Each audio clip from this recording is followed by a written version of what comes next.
exploration.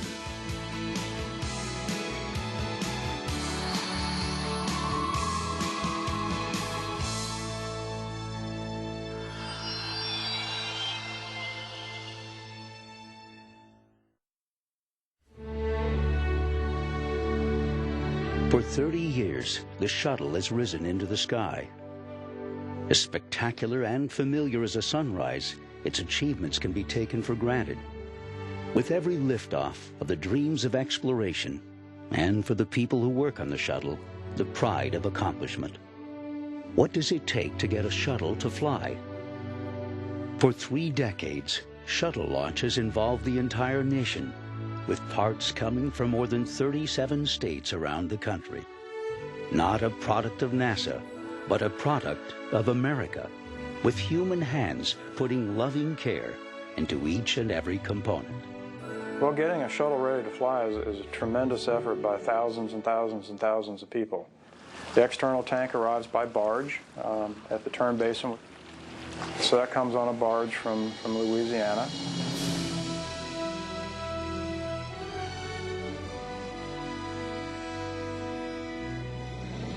And the solid rocket booster segments come to us on rail from Utah.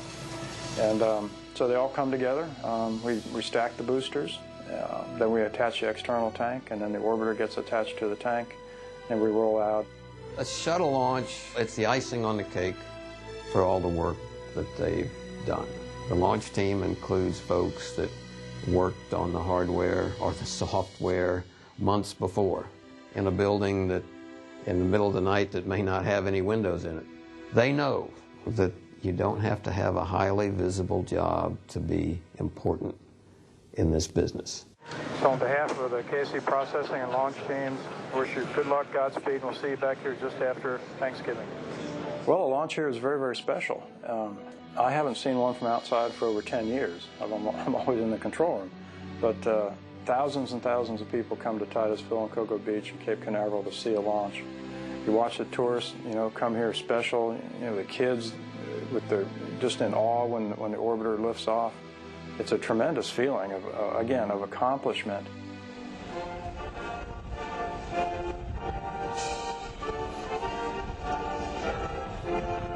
And to think that we're doing it on behalf of the country and now with the International Space Station on behalf of all the international partners, it's a tremendous feeling. Only ice you'll ever get in Florida. Shuttle launch is quite an experience. You need to wake up, put on your fancy clothes. You have a breakfast together before you put the fancy clothes on because you don't want to get them dirty. So you have your breakfast and you put your fancy clothes on and everything, put on your space suit, and you walk out into the Astro van. They drive you out there and you get in the launch pad.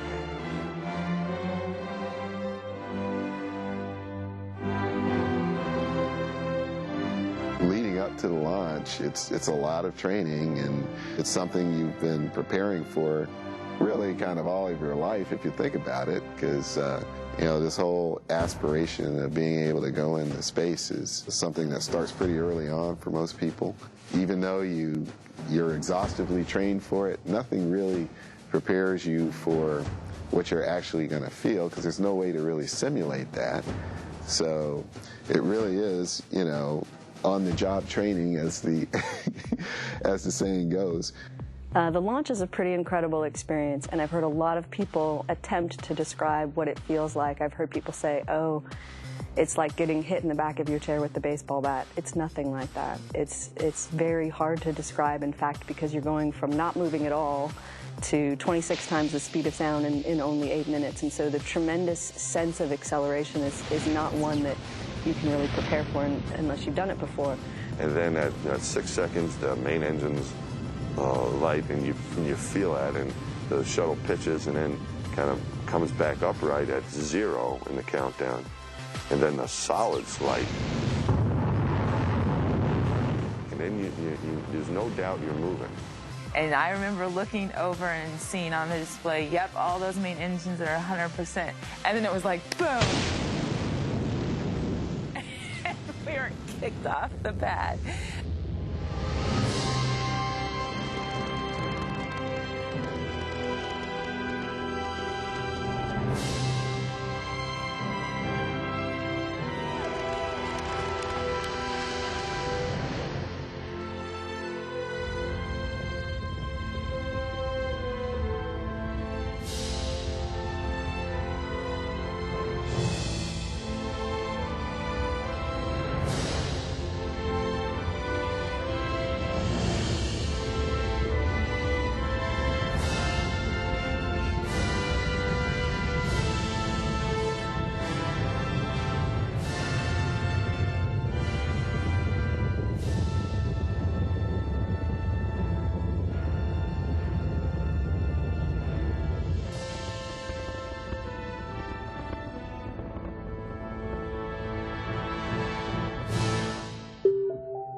And within a couple seconds, the thought went through my mind was, man, we're like far away from home.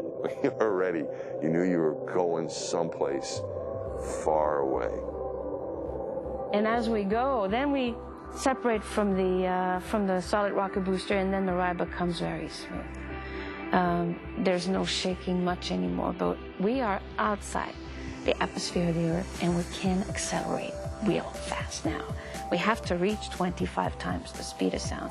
So as we accelerate, we start feeling the G acceleration and being pushed back on our seats. And the next 5 minutes, we're under 3G, which means 3 times our weight. And that seemed a little bit more than 3 Gs I've pulled in other situations. And I think, again, it's just because of the excitement of this being a real flight. And I felt like I was fighting much harder to get breath. And it's over about a minute and a half time frame, and then all of a sudden it's off of you. And you're like, wow, things are floating up, and we're really here, you know, this is really where we wanted to be. Dottie, how do you like space? I love space. I still feel like I'm better and better. I feel like I'm hanging upside down, but I guess I'm not. There was this quarter of a second transition into real heavy to, whoops, floating. And that's when you have to adapt to weightlessness. It's a great ride. It's a great ride.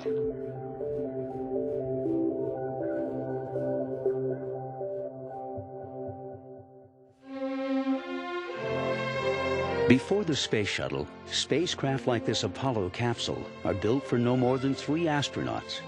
Landing in the ocean and recovered by aircraft carriers, the space capsule and the 360-foot rocket that launched it are never used again. When the shuttle rolls out of the factory in the 1970s, it is obvious that America has taken a huge leap in spacecraft design. The largest, fastest winged hypersonic craft in history, the shuttle lands on a runway and can be refitted to fly again and again. It can hold up to 7 astronauts, and its payload bay can haul cargo to and from space. Space flight and how we conduct it changes radically with the shuttle concept. But you can imagine the early spacecraft, barely the size of a desk for 1 or 2 astronauts. Now the spacecraft is the size of an airliner, and it has thousands of components and miles of wiring, and we were making the transition from the era of wires and switches and meters to digital and computers. The shuttle's flexible design means it can carry out a variety of missions not possible before, including scientific and astronomical missions. NASA needs a new breed of astronauts, not just flyers, but scientists, engineers, doctors, and other disciplines. A whole new world of opportunity opens up for astronaut candidates who may not have applied to NASA before the shuttle. In addition, a space program actively recruits women and minority astronauts for the first time.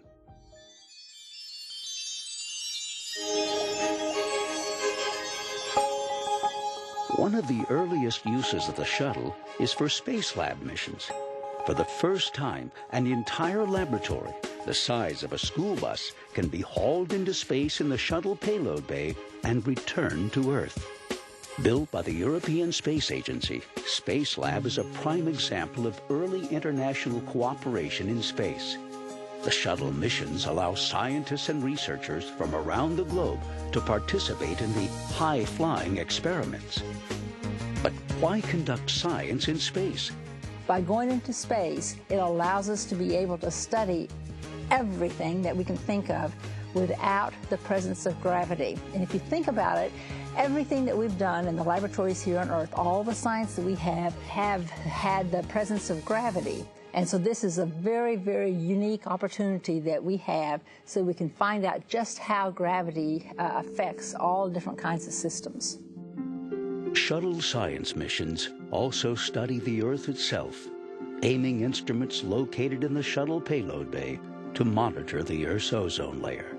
The shuttle also launches satellites to further observe the Earth's atmosphere.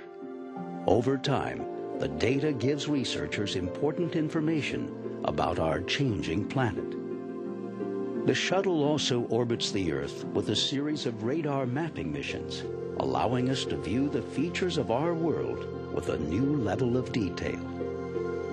Shuttle missions also allow students to participate in science.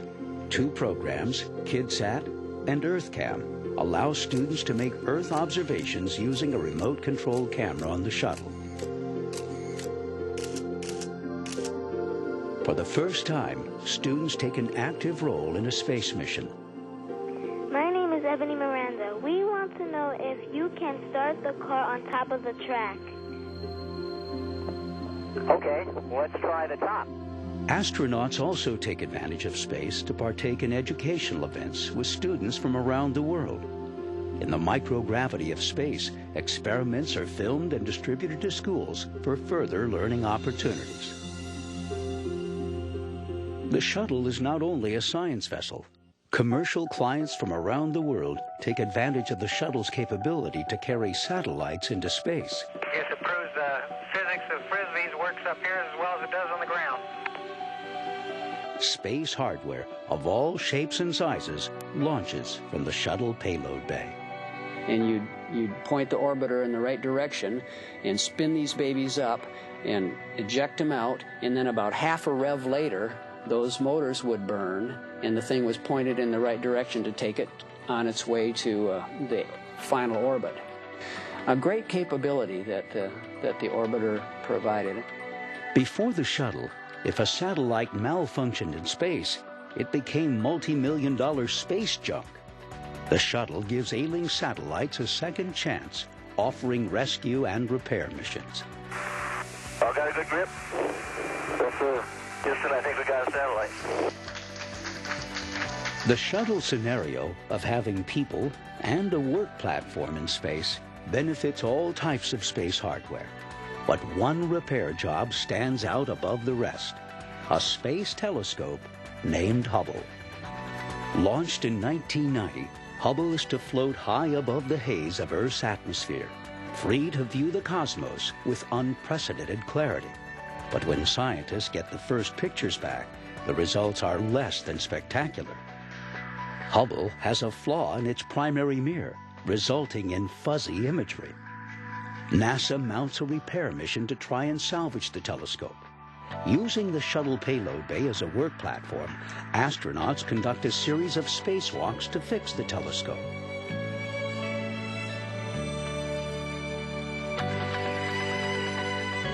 The shuttle releases the Hubble once again. Scientists soon discover the mission is a success. Hubble's vision is restored, and the space telescope begins rewriting astronomy books with every new stunning image. I think the public had not a terrific view into what the universe is like until we had the Hubble Space Telescope. As a result, people associate those images with the beauty of the universe, the numbers and the answers we get about the universe beginning with a Big Bang, and the age and chemical elements being built in stars, turning into planets, solar systems. All of that information mixed in with these beautiful pictures has allowed Hubble to actually be an icon for science and an icon for the answer to fundamental questions.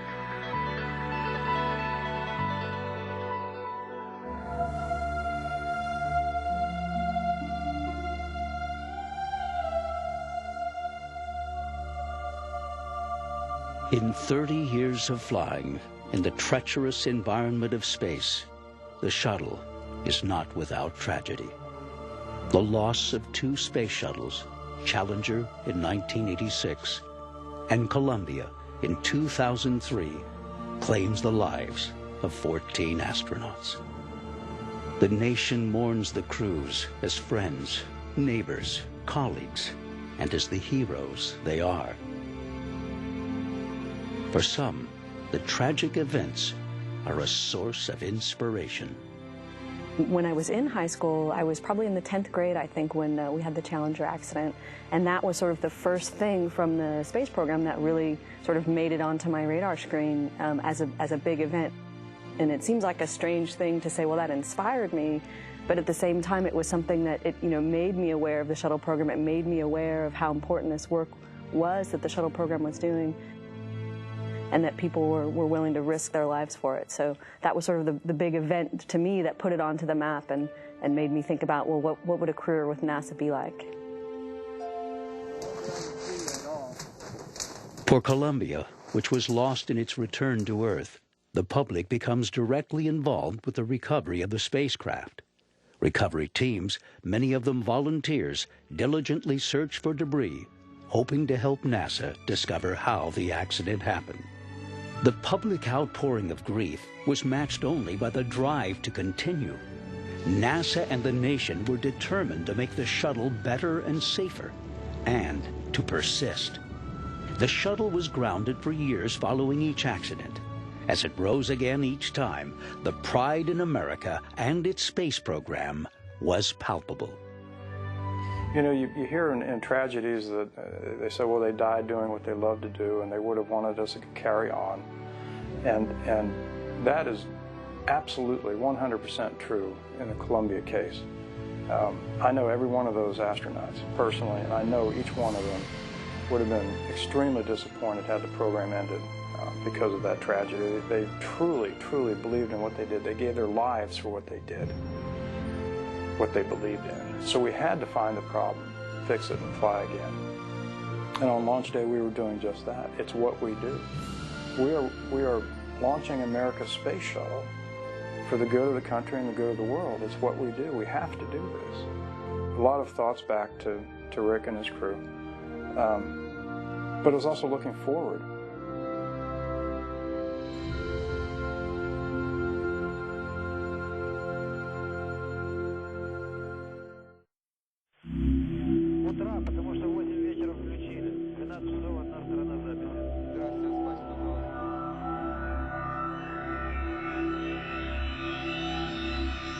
The Mir space station. For years, the Russians had pursued living and working in space with long-term missions. The space station Mir is their latest achievement. For shorter missions, America develops the ultimate spacecraft with the shuttle. What would happen if the two space programs worked together? The United States and Russia, long rivals on Earth and in space, embark on a program of unprecedented cooperation called the Shuttle-Mir program. We had these very different programs, and we saw that they were complementary. Even the water that we dump overboard from the fuel cells on the shuttle could be drank on the space station. They fit together beautifully. The Russian outpost is serviced by the American shuttle, which brings supplies, hardware, and people. U.S. and Russian astronauts conduct spacewalks together, and American scientists live on board Mir for months at a time, conducting research. I found it very, very interesting to live and to work on the Mir space station. A lot of times people will say, well, of the flights that you've had, what is your favorite flight? Of course, you can't pick out a favorite flight because, you know, you enjoyed every single one that you did. But if I could only choose one and I was limited to just one, I would have picked the Mir flight that I was on. And the reason why was because it gave me the opportunity to be in space for a long period of time. The program is not without challenges. A fire breaks out on the Mir, but the crew manages to save the outpost. On a later mission, an unmanned supply ship collides with Mir, depressurizing one of the modules and tumbling the station out of control. Once again, the crew works together to keep Mir flying. Through the dangers and hardships, there are many lessons learned. Perhaps the most important element of that program, beyond the physical engineering accomplishment, which was substantial, was, I'll say it in Russian first, Взаимного доверия и уважения, the mutual trust and respect. It turns out that these complex programs that we undertake, you can't put them in place by signing a law or a bill and saying it will be done. That doesn't make it happen. It happens one-on-one, person to person, with mutual trust and respect. That's what we achieved in the Mir program, along with the very products and engineering achievements.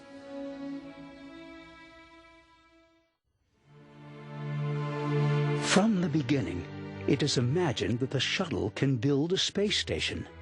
Yet for the first 20 years, the shuttle is never used for this purpose. This changes in the late 1990s.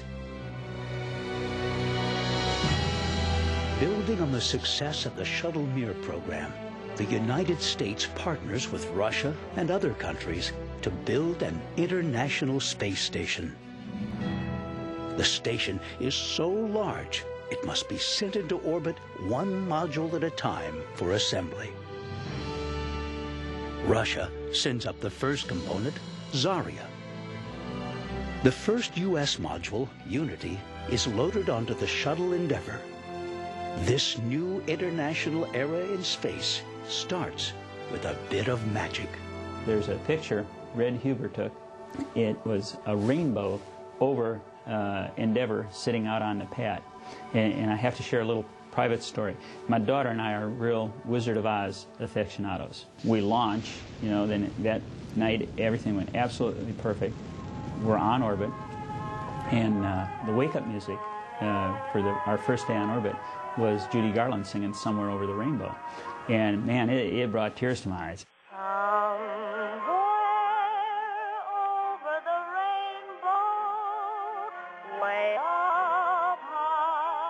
And I always tell folks, somewhere over the rainbow, dreams come true, because we launched over that rainbow that night, and that was a dream flight, and everything went absolutely perfect. Two station components, built in two different countries, meet for the first time in space. The shuttle robot arm does the heavy lifting, and a series of spacewalks finishes the job of connecting them together. I was fortunate enough to be assigned to the very first assembly flight, which was a tremendous feeling for me to be in at the very ground floor and basically laying the cornerstones of the International Space Station. Over many missions, piece by piece, the shuttle brings up station components. More laboratories, solar arrays, and segments of the enormous station truss, the backbone of the station. The station becomes the largest spacecraft ever built.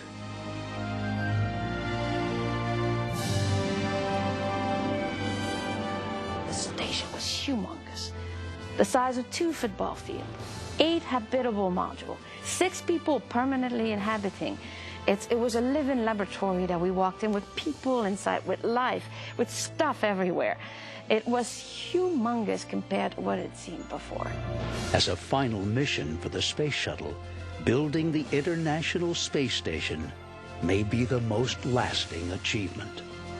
So the space station would never have been possible without the space shuttle. It's a phenomenal accomplishment when you consider not just the engineering of it. I mean, here's hardware from around the world that comes together in space, is put together and works for the first time.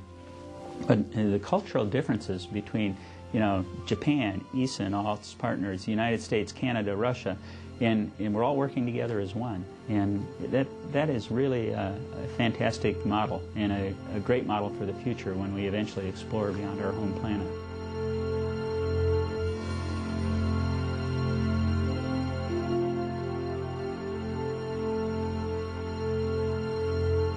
For the thousands coming to view the launch, the troubles began early this morning. The roads leading to the Space Center were jammed hours before the scheduled liftoff. These people were here because they believe in the shuttle, and they wanted to show it. History is being made. I want to be right there. Right. Well, they're being made. Well, I'd like to be an astronaut, but, you know, it takes a lot of courage, and I'd be scared to go up there right now. I've seen more launches than anybody else here, and everyone is just as exciting, but this means more to me than any other, I think. What does it mean to me? A whole opening up of a new world.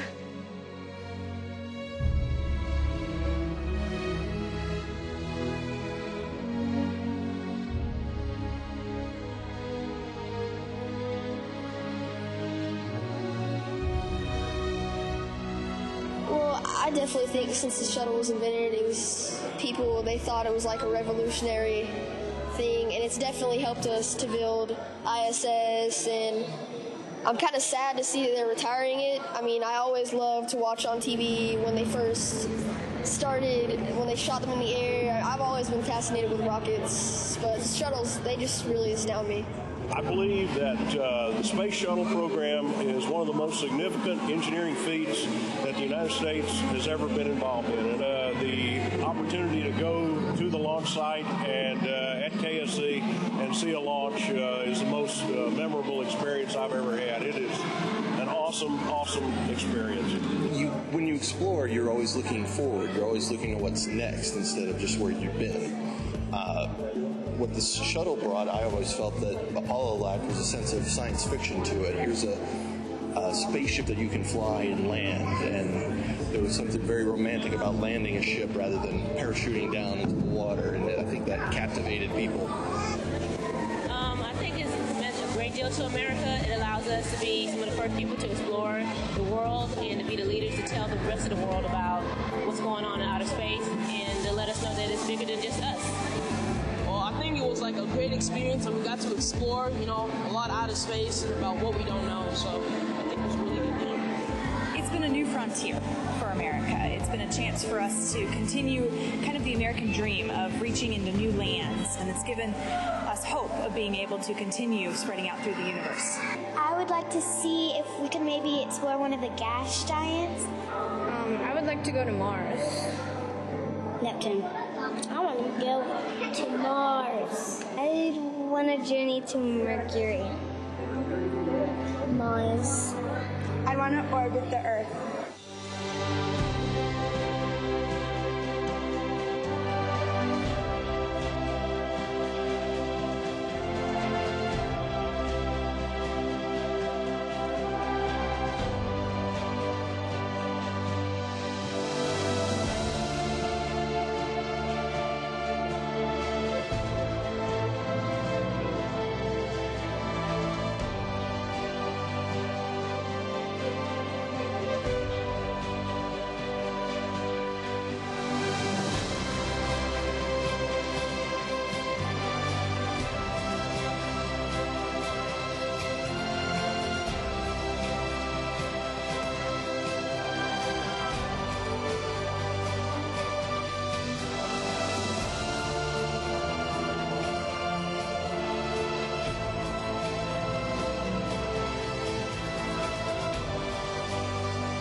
This is Mission Control Houston, and again we have joined the International Space Station Flight Control Room here at the Johnson Space Center in Houston. And you were watching one of the a tribute to the Space Shuttle. That was space.